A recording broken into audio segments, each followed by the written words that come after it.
Hello and welcome to A Couple of Instigators. Yes, hi friends. All right, it's Amy, and we are back.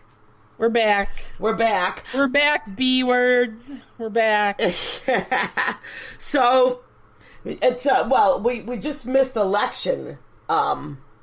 We missed it on purpose because I didn't want to record on that night. Right. So, the election has happened, and it happened. Done. We'll get into a little bit about that election results, but I want to tell you a quick story, Amy. Yeah. Let's hear the So, story. I went to vote, do my part, and also I was trying to get my kids to vote. You know what I mean? Did we talk about? My kids are 22 and 25 daughters. Yeah, they don't know. Well, right. So, we were messaging them like crazy. Me and Dan, like that week before you weren't allowed to vote. You know what I mean? Register. Yeah. And we're like, you have to register by Friday. Right? We text them Tuesday, call. You got to register by Friday. Did it Wednesday all the way, right? So they never registered. We even said we would go online. Yeah, they're not registered. Yeah, registering for whatever. So they don't pay any attention to that. Oh, Mom, we're gonna do it. Oh, we keep forgetting. You know what I mean? The whole thing. Yeah. So. I posted a map today of I'll share it on our page. It's basically areas.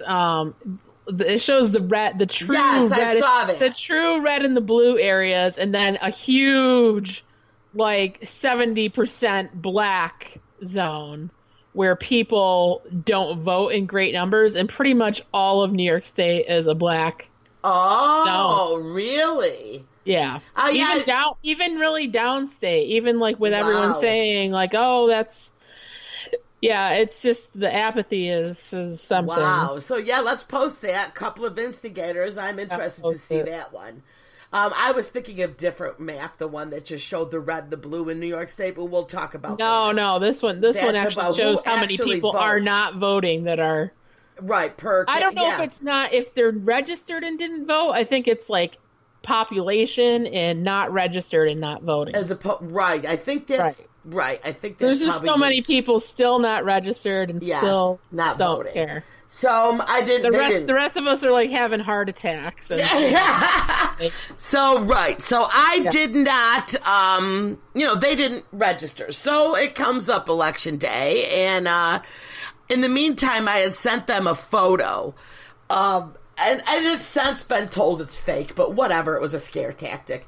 It was like from like the early 1900s or whatever of Susan B. Anthony. Supposedly, it looks like the cops are like kicking her on the ground, and it was because she went and tried to vote.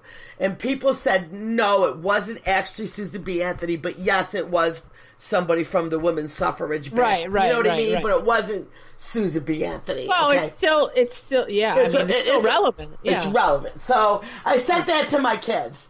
I said, look what's happening to her so that you can have your right. You know what I mean? Like totally So I think that did the trick. So now, Tuesday, election day, Marissa claims, Mom, I swear I registered on Friday to vote. Now she's off. No, they didn't send me anything. I don't know where to go.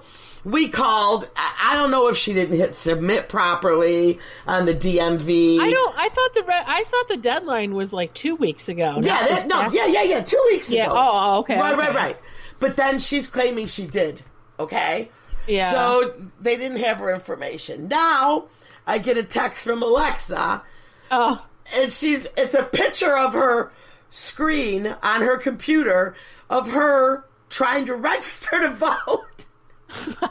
On the day of the election? Right. Well, I think she knew. But I think she knew she wasn't going to be able to vote. But I think she saw everybody on social media talking about how they voted, and she felt, I should be voting. Well, so maybe that'll shame them into doing it for next time. So Amy, she sends me a screenshot. By the time you're, how old are the kids these days? 22 and 25. Okay. 25 is like the cutoff age, I think. By the time you're 25, if you're not registered to vote... You're not gonna. You just... I don't know what to say about you. Well, I gotta tell you, I can't... I don't know what to say. I know... You know how many adults I know that don't vote?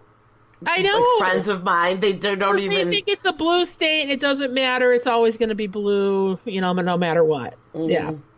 Well, she sent me a picture saying, which one of these do I click on? And it said, are you Republican? Are you Democrat? Are you independent? You know how you make your choice? Yeah. She's like, which one do I... Oh, God, I wish I could go live in their world. I would do anything. Don't you wish?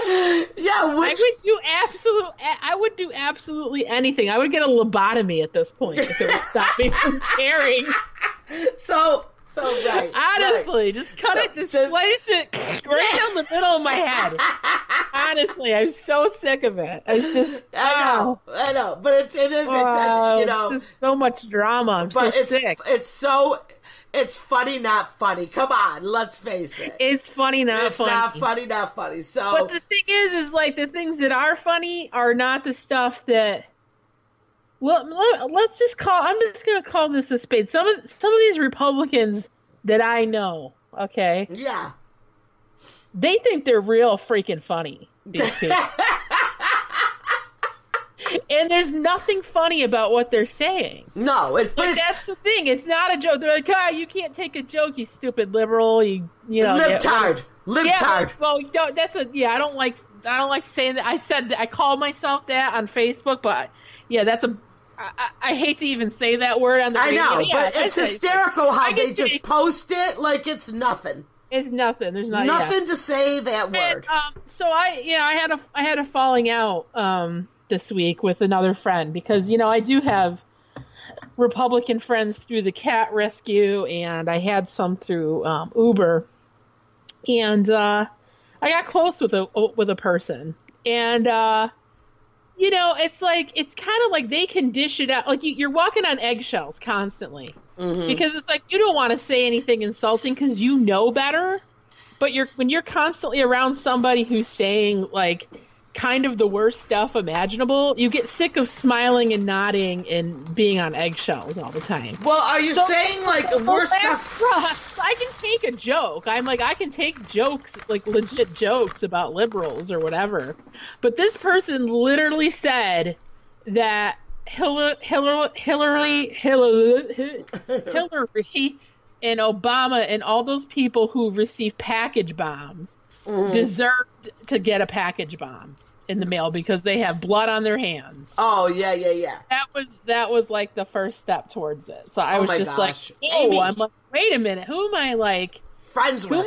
Who am I bringing into my life here? You know, and like, it's just like one thing, like, we have a mutual friend who believes a lot of conspiracy theories and stuff like that. She's nuts. But she's not violent. Like, she doesn't say anything like someone deserves violence or death. No. Once you start making statements like that, like, I just can't really condone. Like, right. Our mutual friend is drinking the liberal Kool-Aid. Right. You know what I mean? It's a harmless, Right.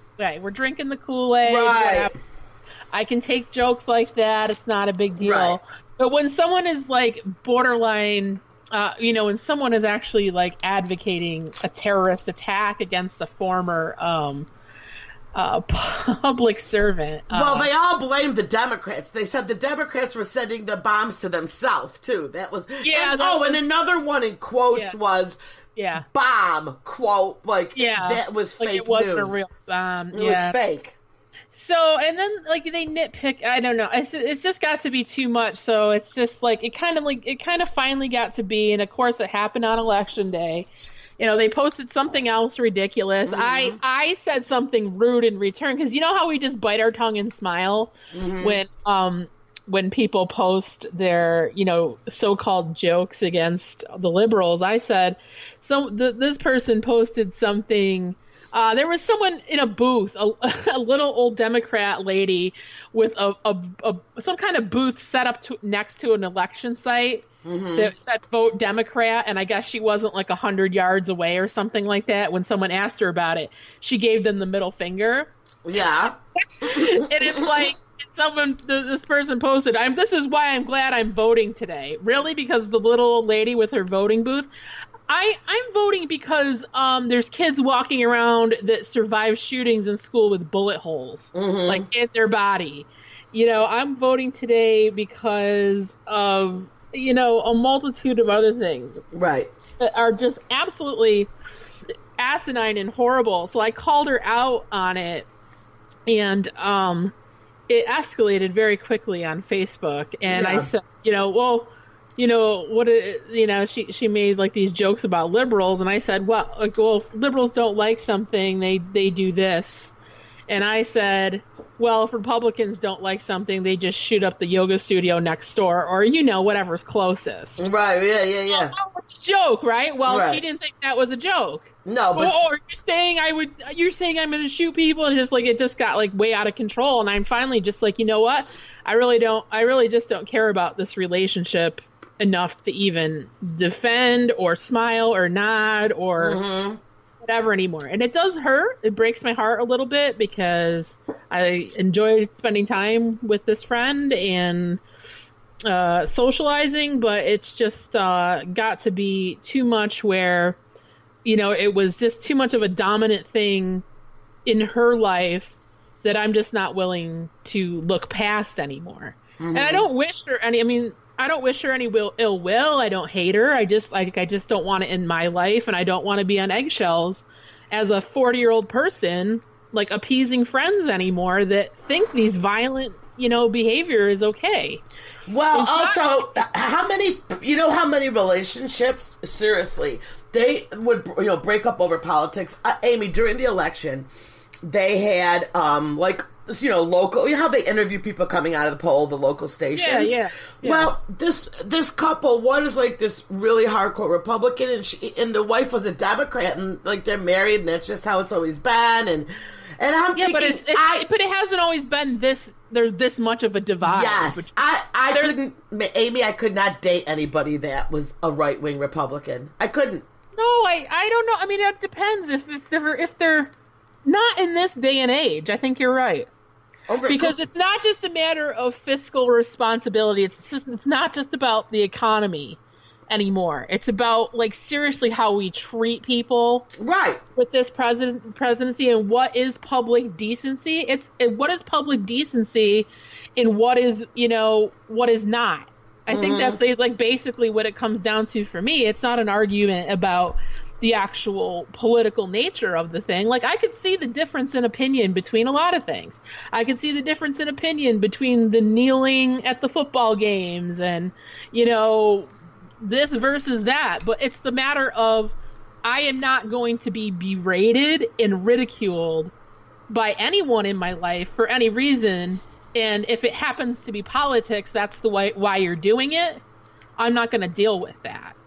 Anymore. And that's what it's come down to, like the name calling and like the whatever. It's just it real. Ooh, sorry, that one out. Yeah, but sorry. I do, and I agree. It's too much, and I just, it's not anything I want to deal with. So it's sad. But it's sad. It is sad. But and then they say, can't we just agree to just disagree after they've insulted?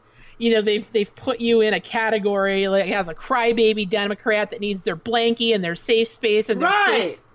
When I'm out there like hardcore putting up with people's crap and like Uber all the time, I don't need a freaking safe space. Like I put up with a lot of crap. I put up a lot of crap in my life as a gay person. I've put up with abuse situations. I've put up with a lot of things as a person. Mm-hmm. So I'm just not gonna take insults from people regardless. And if that's the way you are with your politics, if you're antagonistic and you're rude about it and you're psychotic about it to think that like people actually should be dying via package bombs or assassinations or whatever, then I really just cannot associate with you. And that's what it's come down to this week. So, call me a crybaby Democrat.